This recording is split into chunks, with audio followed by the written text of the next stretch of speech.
hết, nhưng lại chúng ta lại không có trí tuệ, đầy rẫy kiến thức nhưng mà lại chưa chắc đã phải là người có trí tuệ. Và một căn bệnh mà nền y học sự sống đang phải đối mặt, đó là căn bệnh suy dinh dưỡng tâm trí. Đã ai nghe cái căn bệnh này chưa ạ? Đã ai nghe là một bác sĩ mà lại nói là căn bệnh gì? Suy dinh dưỡng tâm trí. Đây mới là căn bệnh khủng khiếp của thời hiện đại. Mà nếu chúng ta không cung cấp những thức ăn nuôi tâm, không cung cấp những kiến thức nuôi trí, thì căn bệnh suy dinh dưỡng tâm trí nó sẽ phát triển và ngành y tế không thể làm gì được. Nhưng mà từ trước đến nay thì người ta đang nghĩ rằng sức khỏe là phụ thuộc ngành y tế. Không, sức khỏe phải phụ thuộc vào rất nhiều ngành nghề, trong đó giáo dục mới là vấn đề quan trọng nhất để chúng ta biết cách chăm sóc bảo vệ sức khỏe. Ngày hôm nay chúng ta đến đây làm gì ạ? Mục đích là để nghe bác sĩ Sâm này nói về gì? Sức khỏe. Liệu có thể những cái kiến thức này có thể giúp mình cải thiện được vấn đề gì về sức khỏe hay không, đúng không ạ? Chứ không phải là đến đây để tìm một cái phương pháp điều trị nào đó. Đó. Cho nên là ngày hôm nay hy vọng với những cái kiến thức mà bác sĩ Sâm có được gần 60 năm cuộc đời và hơn 35 năm trong ngành y và ngành giáo dục, bác sĩ Sâm sẽ chia sẻ lại cho tất cả mọi người. Mọi người có sẵn sàng đón nhận không ạ? Vậy thì mình đang ở đây trong số trong chủ thể nó phải rồi. Nhưng nếu như chúng ta đúc rút được tất cả những cái này thì nó sẽ có ý nghĩa vô cùng. Nhưng bác Sâm cũng nói trước, đó là có những điểm là nó phù hợp với bác sĩ Sâm nhưng chưa chắc là phù hợp với mọi người. Và mọi người hãy là nghe cái nào mà cảm thấy phù hợp với mình thì hãy làm theo. Còn nếu cái gì mà không phù hợp với mình thì sau khi ra khỏi cửa trả lại cho bác Sâm được không ạ? Chứ không bảo là sau này tôi làm theo ông bác sĩ Sâm đó bây giờ như thế này, đúng không ạ? Bởi vì chúng ta nói, làm và suy nghĩ như thế nào hoàn toàn phụ thuộc vào mình chứ không phụ thuộc vào bất kỳ điều gì.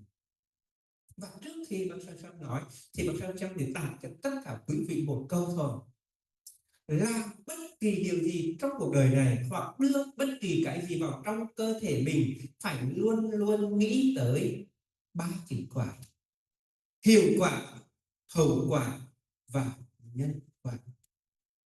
Chúng ta hoàn toàn chịu trách nhiệm về cái mình đưa vào trong cơ thể của mình. Nó được hiệu quả gì, nó có thể gây ra hậu quả gì, và nó có thể gây ra nhân quả gì. Chúng ta cũng phải chẳng chịu trách nhiệm về điều đó. Sau này đừng bao giờ nói là tao bị lừa. Người khác nói làm việc của họ, còn việc mình có làm theo, có tuân theo họ hay không, đó là do ai? Do chính mình. Cho nên bác Sâm muốn là chúng ta làm bất kỳ điều gì trong cuộc đời này hoặc làm cái gì cũng phải hoàn toàn chịu trách nhiệm, phải biết được hiệu quả, hậu quả và nhân quả của việc mình làm, được không ạ? Còn chúng ta ở đây không nói đúng hay sai, chỉ có là phù hợp với mình hay không, được không ạ? Chúng ta là thống nhất cái quan điểm như vậy không ạ? Nếu thống nhất thì chúng ta phải thấy thực sự ra. Vâng, và ngày hôm nay thì bác Sâm rất là vui được chia sẻ với chúng ta một cái chủ đề mà bác Sâm nghĩ rất nhiều người mắc, nhưng chúng ta lại đang điều trị sai lầm vô cùng. Một căn bệnh tưởng như rất là đơn giản, đó là viêm loét dạ dày trào ngược. Ở đây có ai biểu hiện cái thằng này không ạ? Có ai biểu hiện đầy bụng, ửa hơi, ửa chua không? Có ai không? Thỉnh thoảng là ăn vào nó đầy, nó tức, nó nghe, nó ửa lên khó chịu không? Rất nhiều người. Nhưng mà lại rất nhiều người nói em đã đi khám và điều trị rất nhiều bệnh viện rồi mà không gì, không hết. Tại sao lại có cái điều vô lý vậy? Thì ngày hôm nay chúng ta phải cùng nhau để trao đổi về nội dung này được không ạ? Rất đơn giản nhưng mà hy vọng là chúng ta sẽ biết để tự chăm sóc cho mình. Vậy thì biết là trào ngược làm cái tình trạng mà viêm loét dạ dày, cho nên tất cả những cái hơi, tất cả những cái khí độc nó trào ngược qua thực quản, qua cái vòng thực quản này lên thực quản, lên họng, và chúng ta cảm thấy đầy bụng, chướng bụng, khó chịu. Đơn giản hiểu một cách nôm na là như vậy. Vậy thì đây, những cái chất mà nó trào ngược lên, ở đây chúng ta đã thấy có một, đây là cái dạ dày và đây là có một cái van, người ta gọi là van tâm vị. Vì cái lý do gì đó mà cái van này nó đóng không kín. Cái van này đóng không kín thì do, thứ nhất là do cái chức năng van này, thứ hai là do áp lực ở trong cái dạ dày nó chỉ cao lên, giống như của một cái quả bóng mà chúng ta bơm hơi căng quá thì nó phải tìm chỗ nó gì xì ra, thì nó sẽ xì ra đâu, một là trào ngược lên họng, gây nên viêm họng mãn tính, gây nên khó chịu, gây nên ửa hơi ở chua, thứ hai nó đẩy xuống dưới gây nên là gì, đây mà nó đơn giản như vậy thôi. Vậy thì điều gì nó làm cho cái áp lực ở trong này nó tăng lên như vậy, thì chúng ta phải tìm hiểu cái nguyên nhân. Nguyên nhân thứ nhất là chế độ ăn không hợp lý.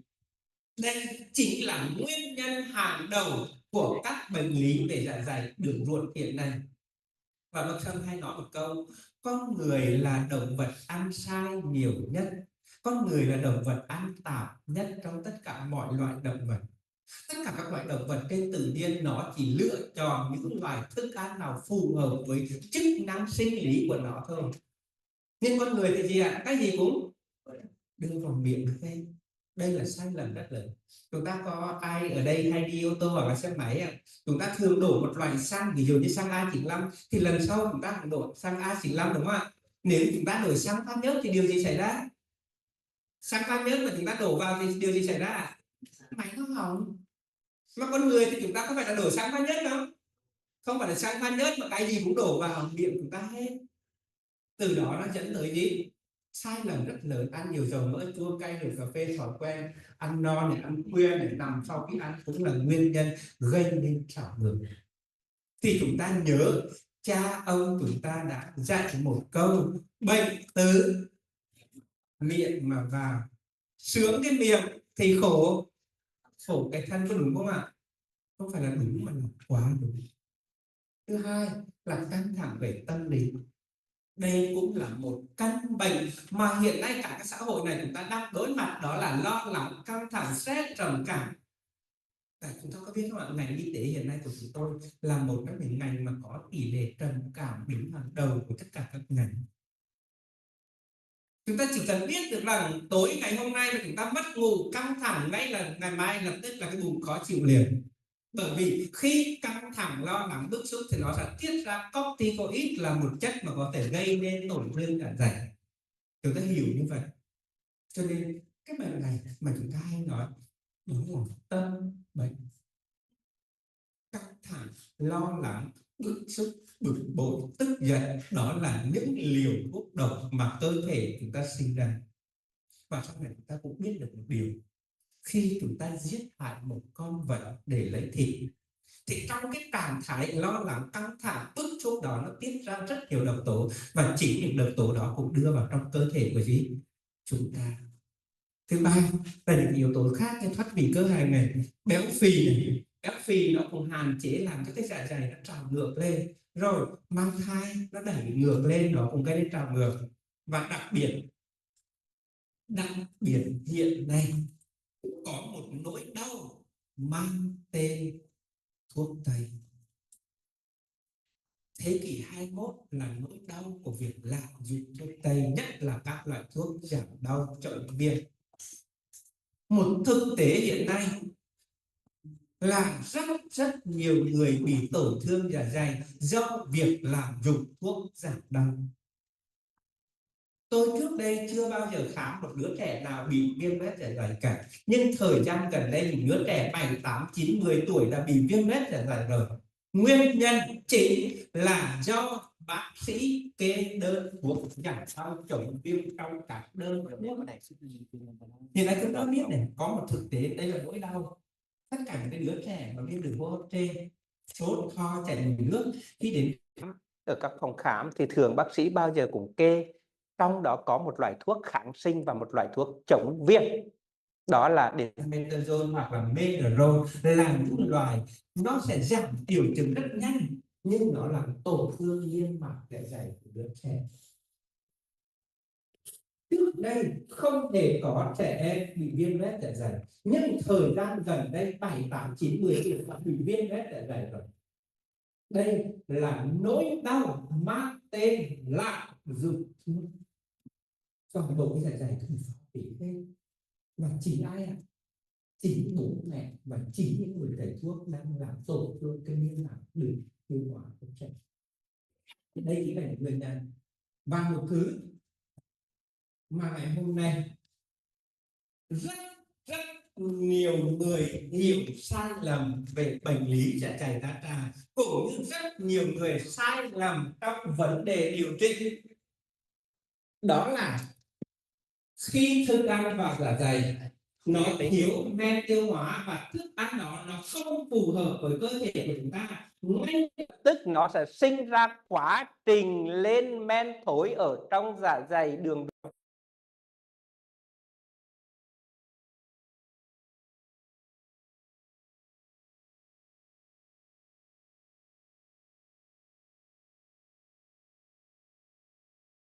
Do dạ dày của chúng ta chống những cái túi lá chứa đầy rồi.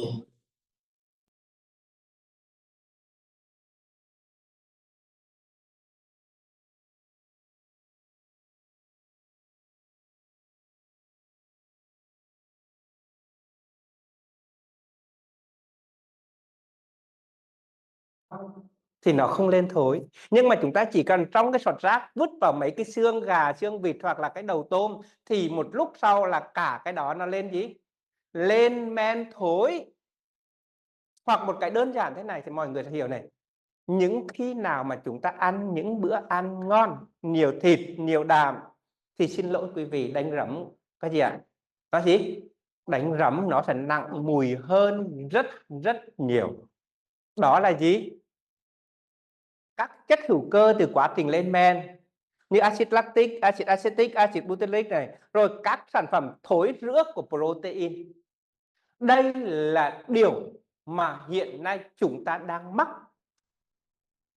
nhưng chúng ta lại đổ thừa cho là thừa axit chlorhydric. Tức là chúng ta hiểu rằng trong dạ dày có một loại đó là axit chlorhydric, là loại axit để làm nhiệm vụ tiêu hóa protein và các loại thức ăn cũng như các men khác. Nhưng các bác sĩ khi một người nào đó viêm trào ngược dạ dày thì lại cho thuốc để ức chế tiết axit chlorhydric. Và khi ức chế tiết axit chlorhydric thì nó lại không tiêu hóa và không phân hủy được thức ăn, thì nó lại quay trở lại lên men gì? Lên men thối. Và hiện nay các nhà khoa học đã chứng minh rằng người nào làm dụng thuốc điều trị dạ dày lại là nguyên nhân gây nên viêm teo niêm mạc dạ dày và là nguyên nhân gây ung thư dạ dày. Vậy thì khi mà chúng ta hiểu được cái này thì cách điều trị có đơn giản không ạ? Làm thế nào để nó không lên men thối nữa là xong. Tức là chỉ cần chúng ta, một là chúng ta cung cấp những cái loại thức ăn gì? Đúng. Và thứ hai là chúng ta nhìn đi, xong. Nếu chúng ta nhìn không đưa cái gì vào thì có lên men thối được nữa không? Không. Nó cực kỳ đơn giản vậy. Nhưng từ trước đến nay chúng ta điều trị sai hết. Nếu chúng ta hiểu được bản chất của viêm dạ dày trào ngược thì chúng ta điều trị rất dễ. Nhưng nếu chúng ta không hiểu được nó, càng dùng thuốc thì cái dạ dày càng kém đi. Đó. Vậy thì chúng ta hiểu được cái chỗ này không ạ? Đây ạ. Thức ăn nó ứ động trong này, nó lên men thối và nó tạo ra gì? Tất cả các cái chất độc. Và chính cách này gây nên viêm loét và dần dần dẫn tới ung thư. Vậy thì nếu không có cái thức ăn ứ động này thì có quá trình này xảy ra không ạ? Không, không có quá trình này thì có cái gì để gây nên cái này không ạ? Không, nó rất đơn giản. Nhưng từ lâu đến nay chúng ta đều được dạy là viêm loét dạ dày là do tăng tiết axit chlorhydric, và người ta lại dùng thuốc để ức chế cái axit chlorhydric, và càng ức chế từng nào thì tiêu hóa thức ăn lại càng gì? Kém đi, và kém đi thì cái này nó lại càng lên gì?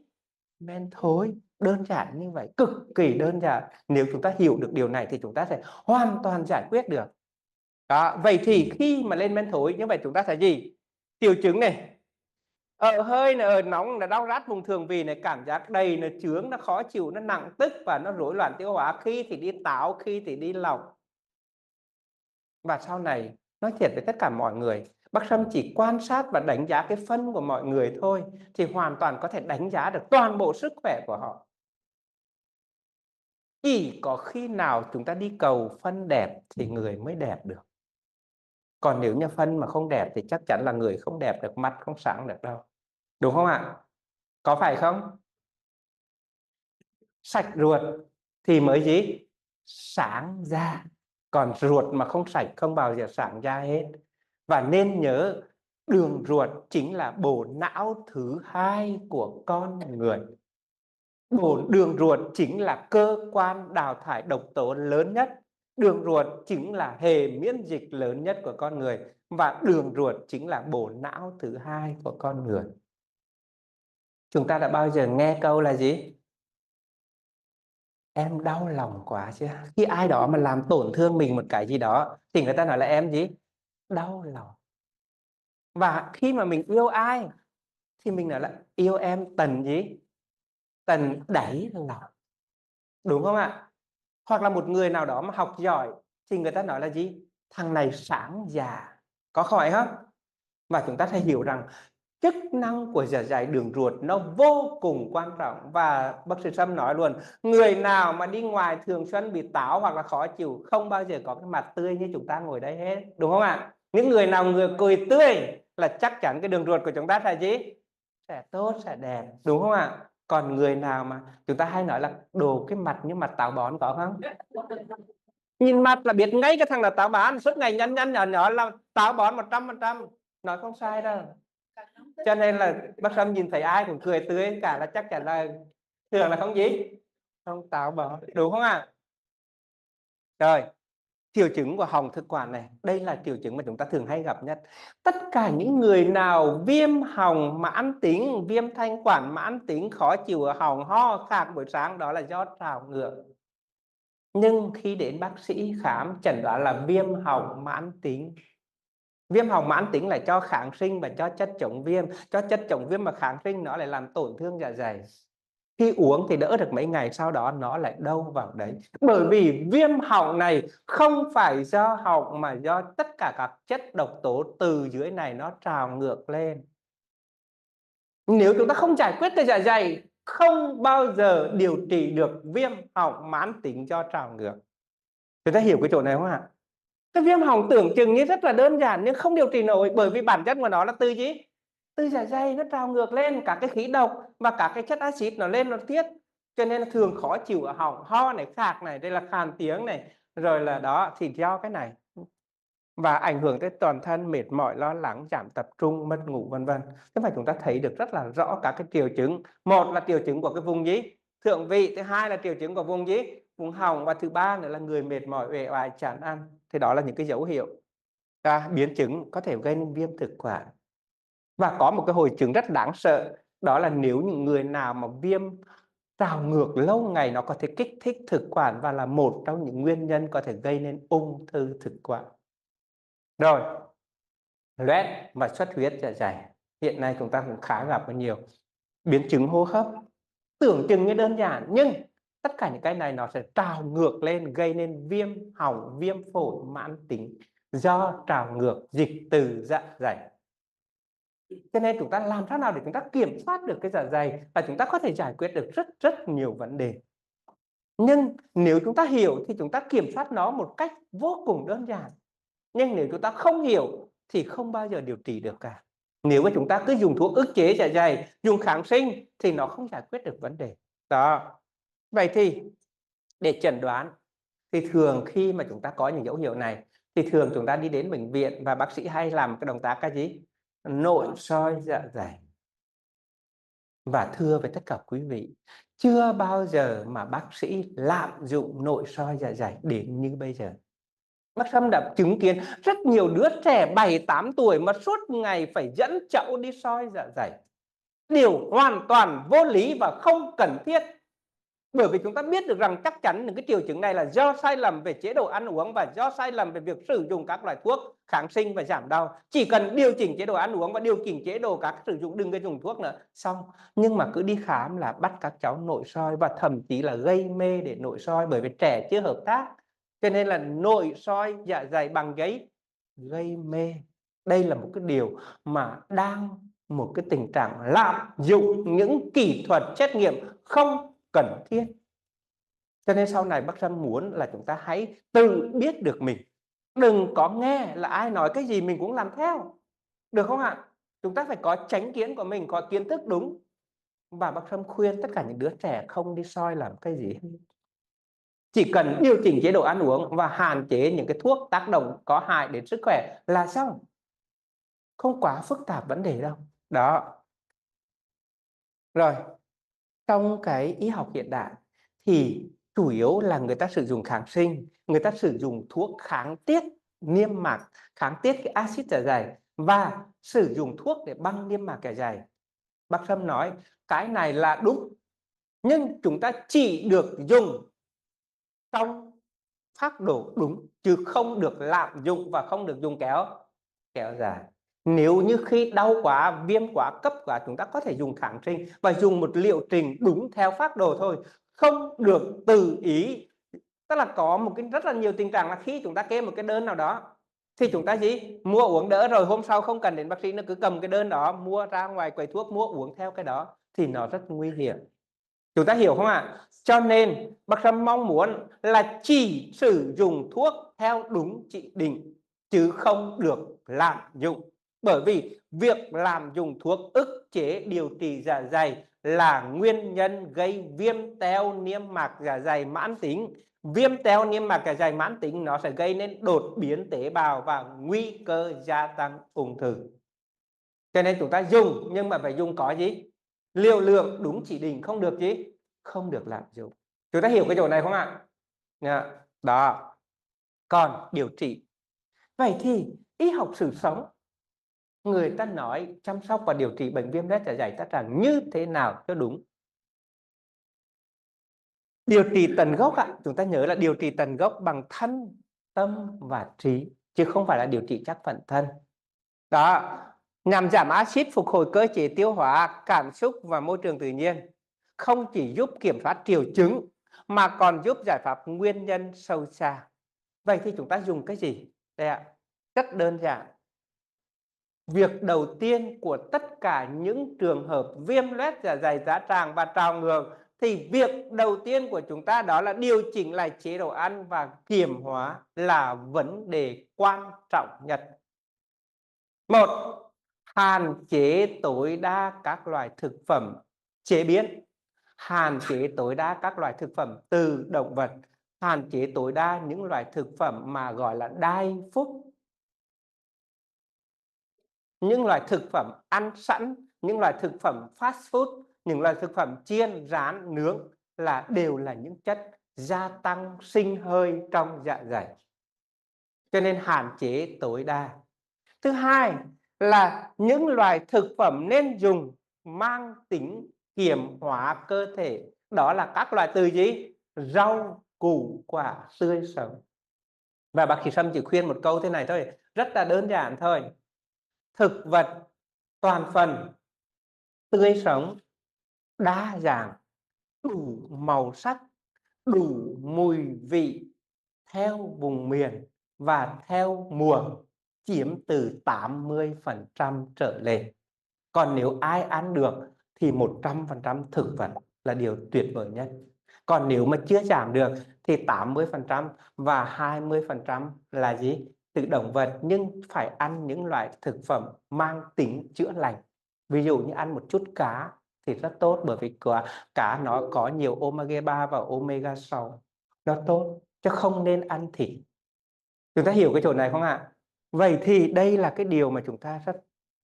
Và một điều nữa chúng ta nhớ, đó là cách chúng ta ăn. Trong bệnh viêm loét dạ dày để điều trị thì chế độ ăn nó vô cùng quan trọng. Ăn đúng gì? Ăn đúng bữa. Nhai thật chậm, nhai thật kỹ. Và trong bệnh lý của dạ dày thì có một công thức, đó là gì? nhai cái thức uống mà uống cái thức nhai. Có nghĩa là khi chúng ta uống nước thì chúng ta uống từng ngụm một để nó điều chỉnh. Còn khi chúng ta nhai thì làm sao mà từ 40 đến 50 lần nhai một miếng để nó tạo thành một cái hỗn dịch, và khi là chúng ta giống như chúng ta nuốt. Thì như vậy trong quá trình nhai đó, toàn bộ tất cả những cái enzyme tiêu hóa được thấm đẫm vào trong cái thực phẩm đó và làm giảm gánh nặng cho gì? Cho dạ dày. Cho nên tất cả những cái người mà đau dạ dày mà lại ăn vội nữa thì nó rất là nguy hiểm, bởi vì cái gì cũng nhét vào thì phải làm tồi cái gì? Dạ dày. Thì đó là cách thứ nhất để chúng ta điều chỉnh lại chế độ ăn. Thứ hai là có một lời khuyên, đó là chúng ta hãy sử dụng phương pháp nhịn ăn khoa học. Ở đây ai đã từng sử dụng phương pháp nhịn ăn khoa học? Ồ, cũng rất là nhiều người, xin chúc mừng ạ.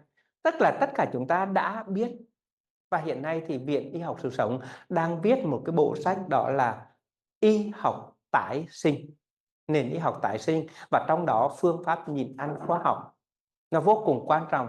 Và đặc biệt để mà điều trị viêm loét dạ dày và trào ngược thì phương pháp đơn giản nhất, hiệu quả nhất và không tốn kém đó là nhịn ăn khoa học. Nhớ cho bác Sâm cái điều này này. Khi mà chúng ta đang bị một cái tổn thương nào đó, ví dụ cái da non của chúng ta đang chuẩn bị lành, bây giờ chúng ta lại gãi quào nó trợt ra thì nó có lành được không ạ? Không, gần lành rồi lại cứ quào cho nó trợt ra, mãi không bao giờ lành được. Vậy thì niêm mạc dạ dày nó cần thời gian để tự chữa lành và tự phục hồi.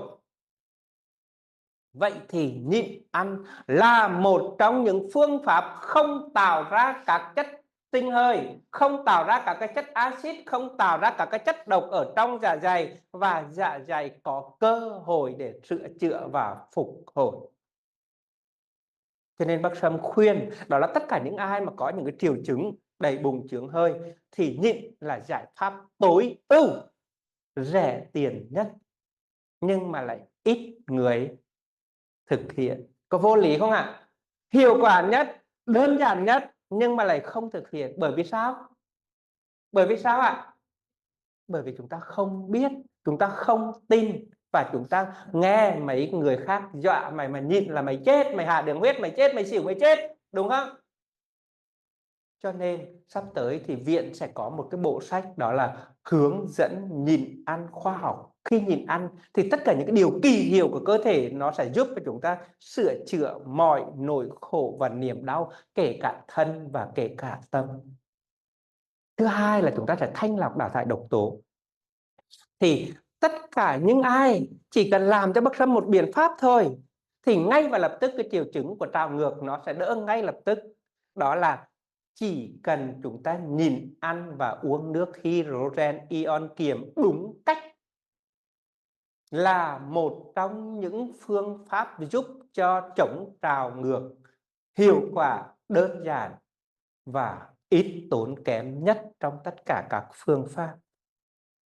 Bởi vì khi chúng ta nhịn ăn như vậy thì cơ thể nó kích hoạt cơ chế tự chữa lành.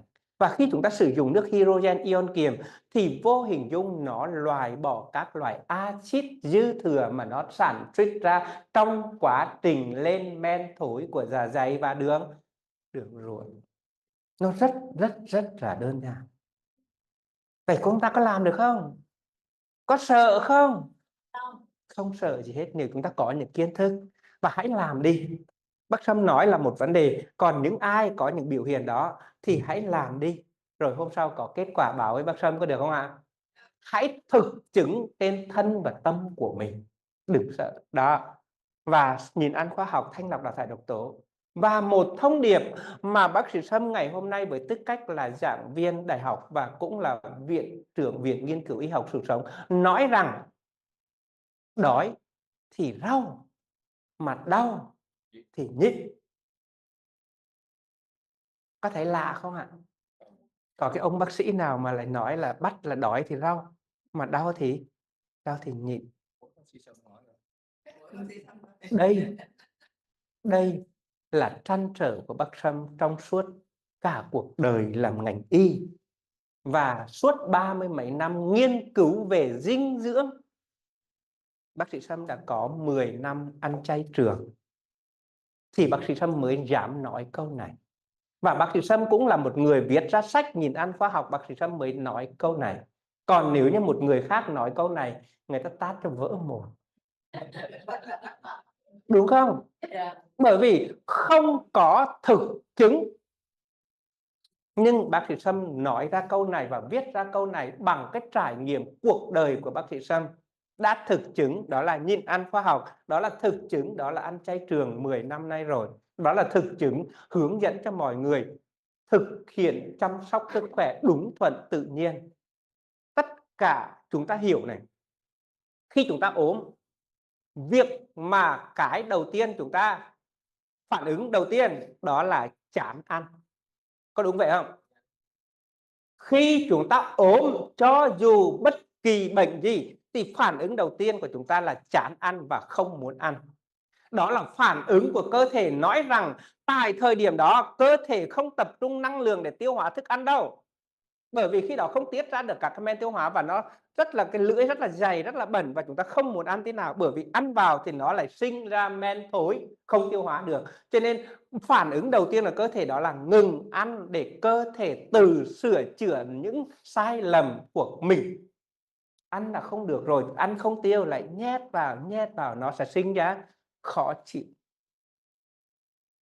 Cho nên ngày hôm nay mọi người hãy ghi nhớ câu này của bác sĩ Sâm, đó là đặc biệt với bệnh lý viêm loét dạ dày tá tràng và với những người nào trào ngược, đói, ăn rau mà đau, nhịn đi. Kết quả điện cho bác Sâm. Những người nào mà đang đầy đầy chướng chướng, nhịn ngay lập tức nó sẽ khỏe liền. Đang đầy bụng, đang chướng bụng, nó sinh ra trong đấy lại đưa vào nữa, nó lại lên men thối, đủ mà có thể giải quyết được. Một cách vô cùng đơn giản, nhưng mà chúng ta lại sợ đói. Ăn đi, cố ăn đi miếng nữa con, nuốt không nổi cố lên con. Bình thường thì không ăn, đến khi bắt đầu ốm thì cố lên. Và như vậy chúng ta đang làm tất cả mọi loài động vật khi nó ốm thì phản xạ đầu tiên là chui vào hang và nhịn đói. Đó mới là bài học từ tự nhiên.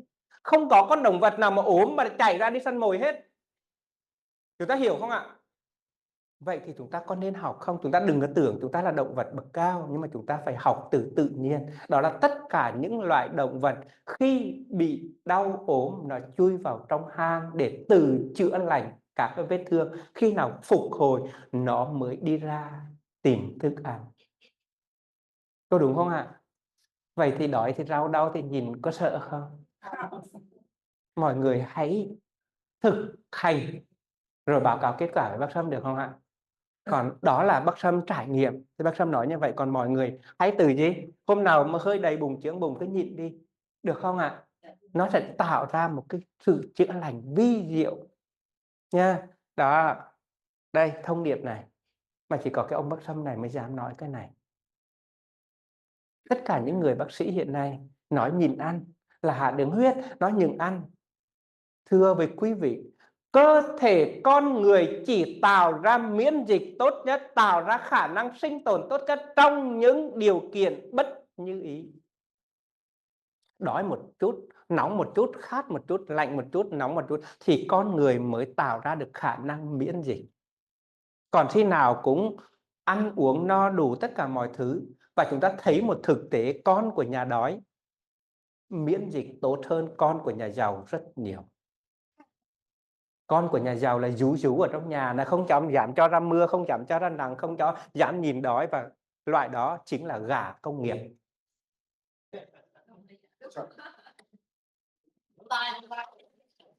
Chúng ta có muốn biến con của mình, cháu của mình trở thành con gà công nghiệp nuôi nhốt không? Không. Mà hay trở thành con gà rừng. Đó mới là khả năng miễn dịch tốt nhất. Nó bươi, nó vào, đói cái gì nó gặp cái gì nó ăn. Và ăn rau ăn cỏ mới là tốt, chứ không phải là suốt ngày đường, sữa. Thì chúng ta đang biến con của mình thành con gà công nghiệp mà thôi. Cho nên khi ra đời, gặp bất kỳ cái gì nó không bao giờ xử lý được hết. Cho nên bác Sâm nhắc lại là cơ thể của chúng ta chỉ kích hoạt khả năng tự chữa lành tốt nhất trong những điều kiện bất như ý. Cho nên hôm sau đề nghị cái phòng này là không bật điều hòa nữa ấy, để cho chúng ta gì? Không, nghe, để chúng ta thải độc, ra được mồ hôi nhiều mới là tốt, chứ không phải là ngồi mát quá là ngủ hết này. Được không ạ? Vừa tốn tiền điện mà lại vừa không có lợi.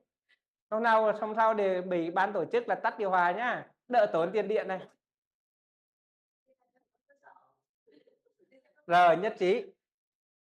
Đó, và cách thức để giảm stress, giảm cảm xúc bất kết đó là thực hành thiền. Thiền định là một trong những phương pháp kích hoạt thần kinh phó giao cảm.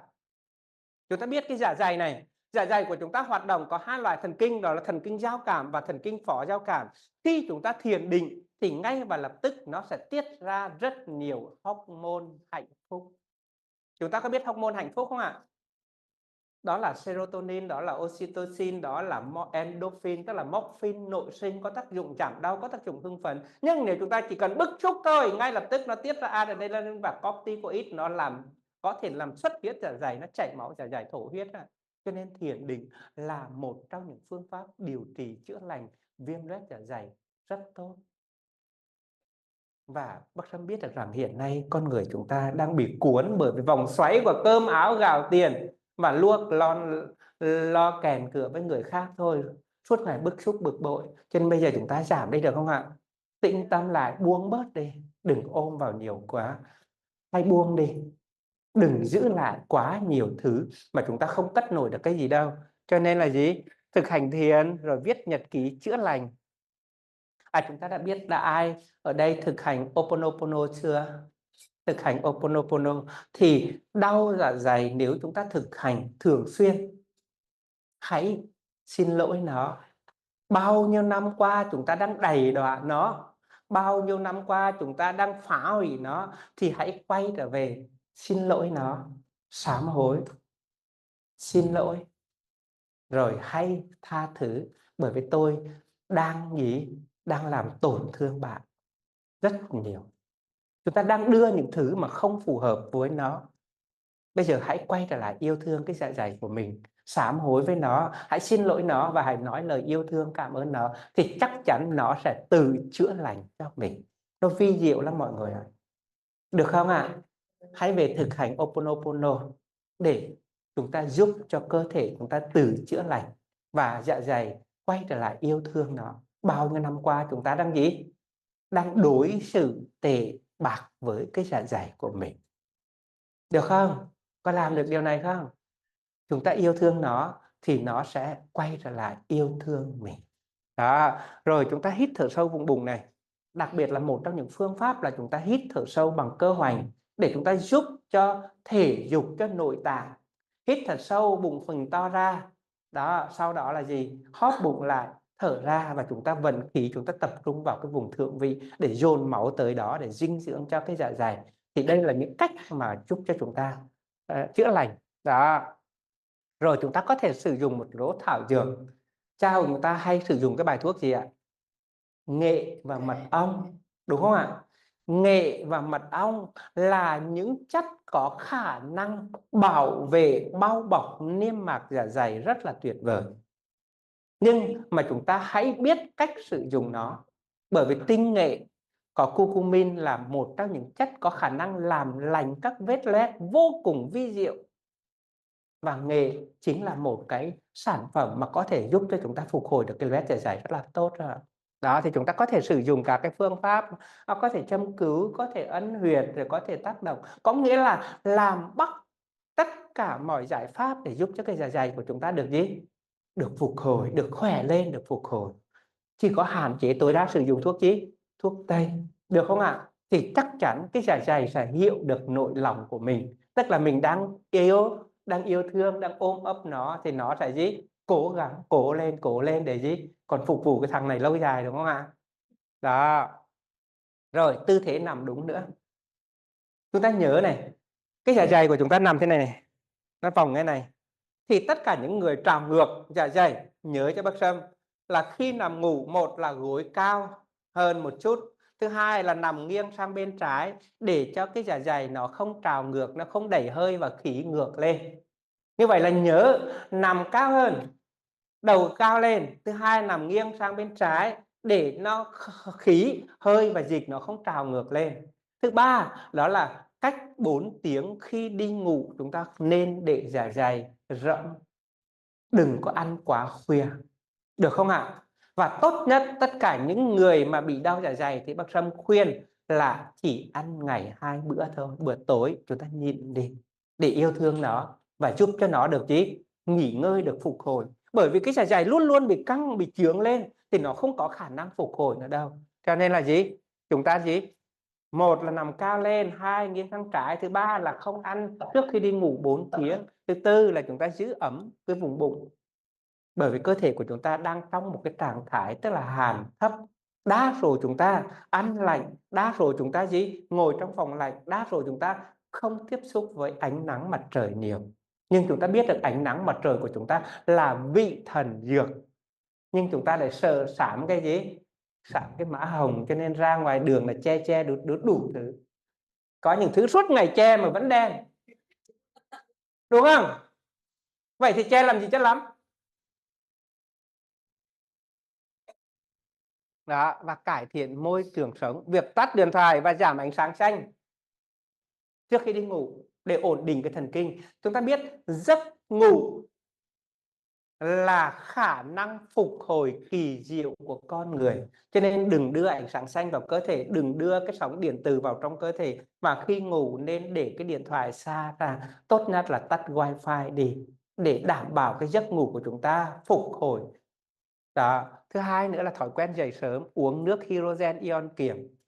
Bác Sâm khuyên đó là ly nước thanh lọc đào thải độc tố và ly nước để kiềm hóa cơ thể cũng như trung hòa các loại axit dạ dày dư thừa. Đó là ngay và lập tức sau khi ngủ dậy uống cho bác Sâm 300ml nước hydrogen ion kiềm, là ly nước kích hoạt cơ thể, là ly nước thanh lọc đào thải độc tố, là ly nước kiềm hóa hiệu quả mà rẻ nhất và tiện lợi nhất.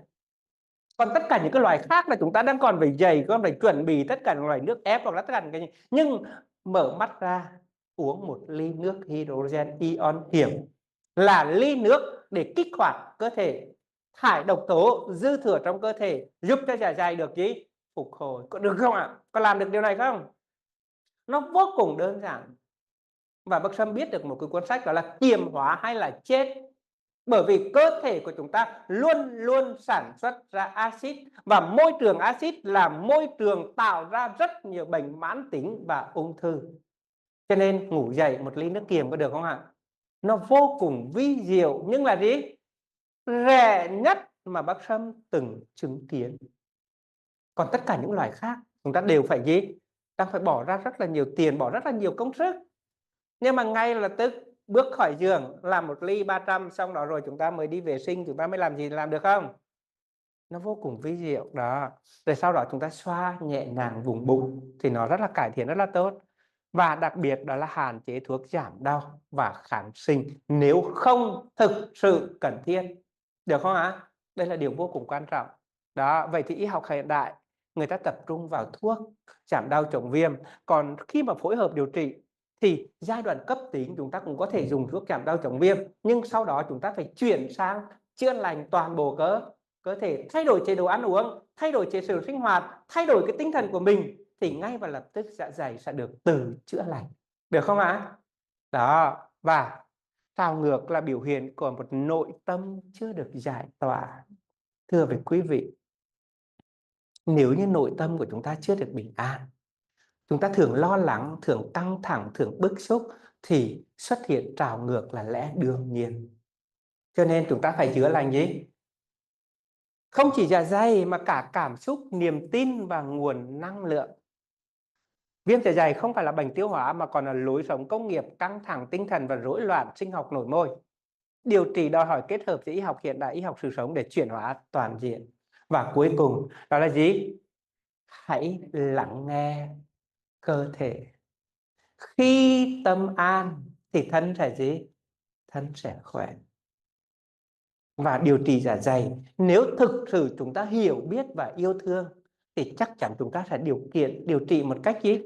vô cùng đơn giản nhẹ nhàng. Nhưng nếu chúng ta không biết mà chúng ta lại cứ đi khám, chúng ta lại dùng kháng sinh, chúng ta lại dùng các cái phương kháng tiết, thì bác Sâm nói rằng không bao giờ giải quyết được gốc rễ cho chúng ta đâu. Vậy thì tất cả những cái giải pháp này chúng ta có làm được không? Nó rất là đơn giản. Và hy vọng rằng chính chúng ta là những người thầy thuốc tốt nhất của chính mình. Được không ạ?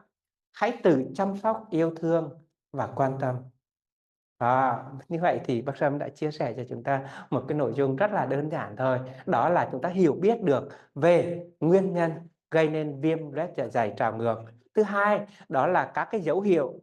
Và thứ ba là cách để chúng ta có thể xử lý được cái vấn đề đó. Rất là đơn giản nhẹ nhàng. Đó là điều chỉnh lại chế độ ăn uống, chế độ nghỉ ngơi, chế độ sinh hoạt và sử dụng các cái phương pháp thuận theo tự nhiên để chăm sóc. Có được không ạ?